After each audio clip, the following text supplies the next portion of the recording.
Well, a couple of days back, I did a video on these new braking cameras that you're going to start seeing on the side of the roads in this country, and they're exactly as they sound. Some wonderful comments you made. In fact, there was well over 1,000 of them, and I want to run through some of them with you now.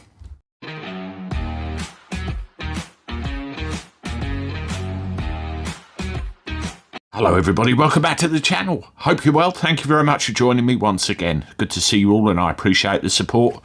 As the thing says in the background there, make sure you like, subscribe to the channel, make comments and everything else that helps it grow as we are. Very much appreciated. Well, there was this video a couple of days ago about these new so-called anti-braking cameras within the UK. The idea being you've got a speed camera set up on the motorway. You've got one of these before and one of them about a kilometre down the road after. And the idea is it's catching people braking for the speed cameras and accelerating away once they're through past them. Yet another obstacle for us, the mere driver. Great comments left on that video, and I want to go through some of them, so here we are. Okay, radar-ish says strict retest. What does that mean? The driver, when they get caught, or the actual equipment, the apparatus, to make sure it's compliant all the time? Roger Josbury, here are some rude people online today. Okay, well, we'll see if we come across them. Dean Martin, another example of hit the car owner. Sooner or later, the masses will rise up. We're getting cheesed off with it. I know that much for certain.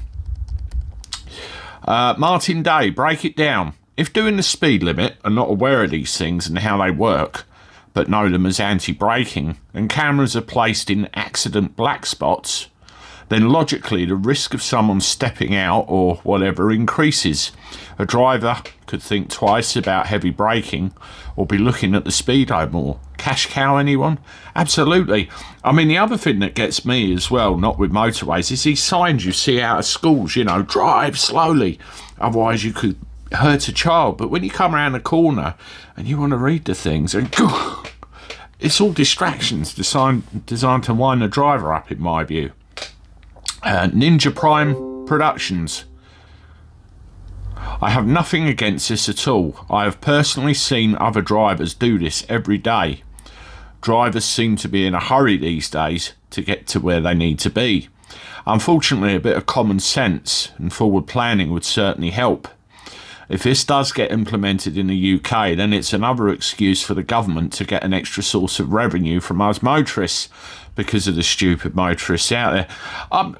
I'm inclined to agree. I mean, somebody asked me the other day about, you know, what I've seen changing on the roads over the last 20 years.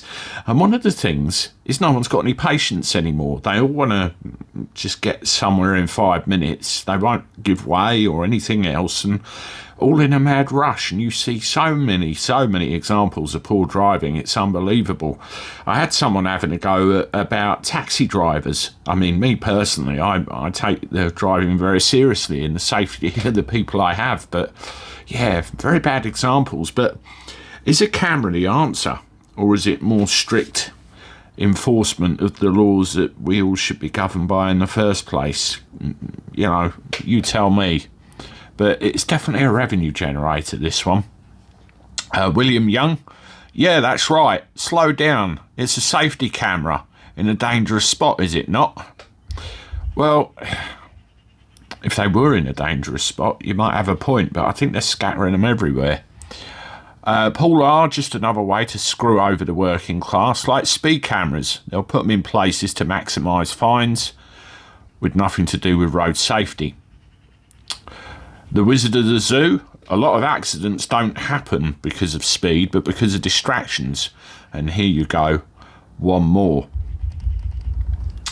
I speak from very bitter personal experience with this, and I can relate to watching drivers getting distracted and the very horrible consequences thereof.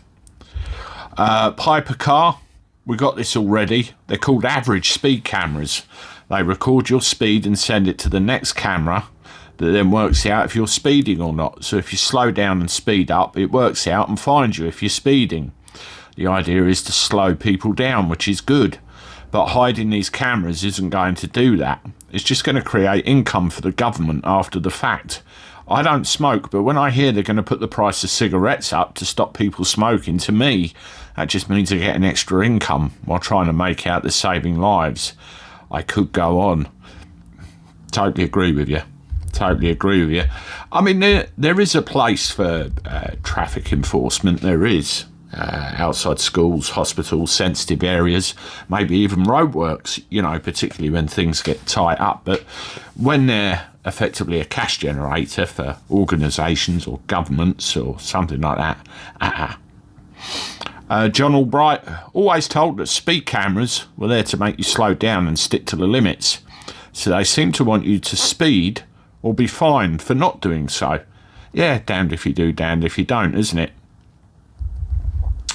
John Jackson, only if harsh braking is made an illegal activity. Sue Ellen, is it Sue Ellen? Yes, it is.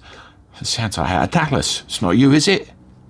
As one of the stupid people who actually drives at given speed limits, I agree 100% on these cameras catching headbangers, racing past everyone, hitting the brakes at speed cameras, then racing off again. Especially taxi drivers, Andy. Not this taxi driver, but I get where you're coming from. Gaza, just keep to the speed limits. Simples. Don't pay into the government coffers. I mean, how many have got cruise control? I've got cruise control on my car. I use it all the time on the motorway. 70 mile an hour, set, done. It's not rocket science. And there's certain brands of cars, certain owners of cars, which are obviously far worse than others, to name a few. Here's one, Neron 66. Downvoted for a complete lack of research and just parroting a sensational headline. The complaints are bullshit. The headlines are also bullshit. Go and read an accurate description of how they work. What these cameras do is detect the speed of the vehicle at a distance before and after the main speed camera. They do not actually detect braking or accelerating. If a driver sees the speed camera and slams on the brakes, they would have already been caught by the camera, monitoring the area before the camera.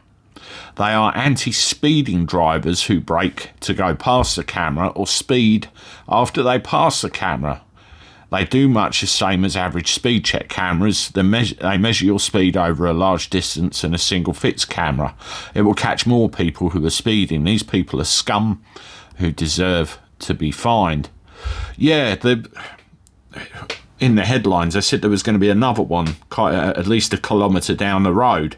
I don't know whether that's accurate or not. You seem to think the media explanation of this is bullshit, although I read the similar thing in 3 or 4 different occasions. But you know, some of the driving I see every day, I incline to agree with your last sentence. Shocking, and they deserve it. One more comment, and we have Richard Marshall. I think we need a protest. How about all drivers removing their number plates on a set day? It would make every camera in the land redundant. Police can't nick everyone, just refuse to pay the fines, cause chaos. I wonder if that would work in London with the ULEZ. What do you reckon? Anyway, thank you all for your insights. Bit of a mixed bag there. Wonderful as always for all of you to interact and let me know what you feel. It's great. Anyway, I'm off. I'll see you shortly with one more. Toodaloo.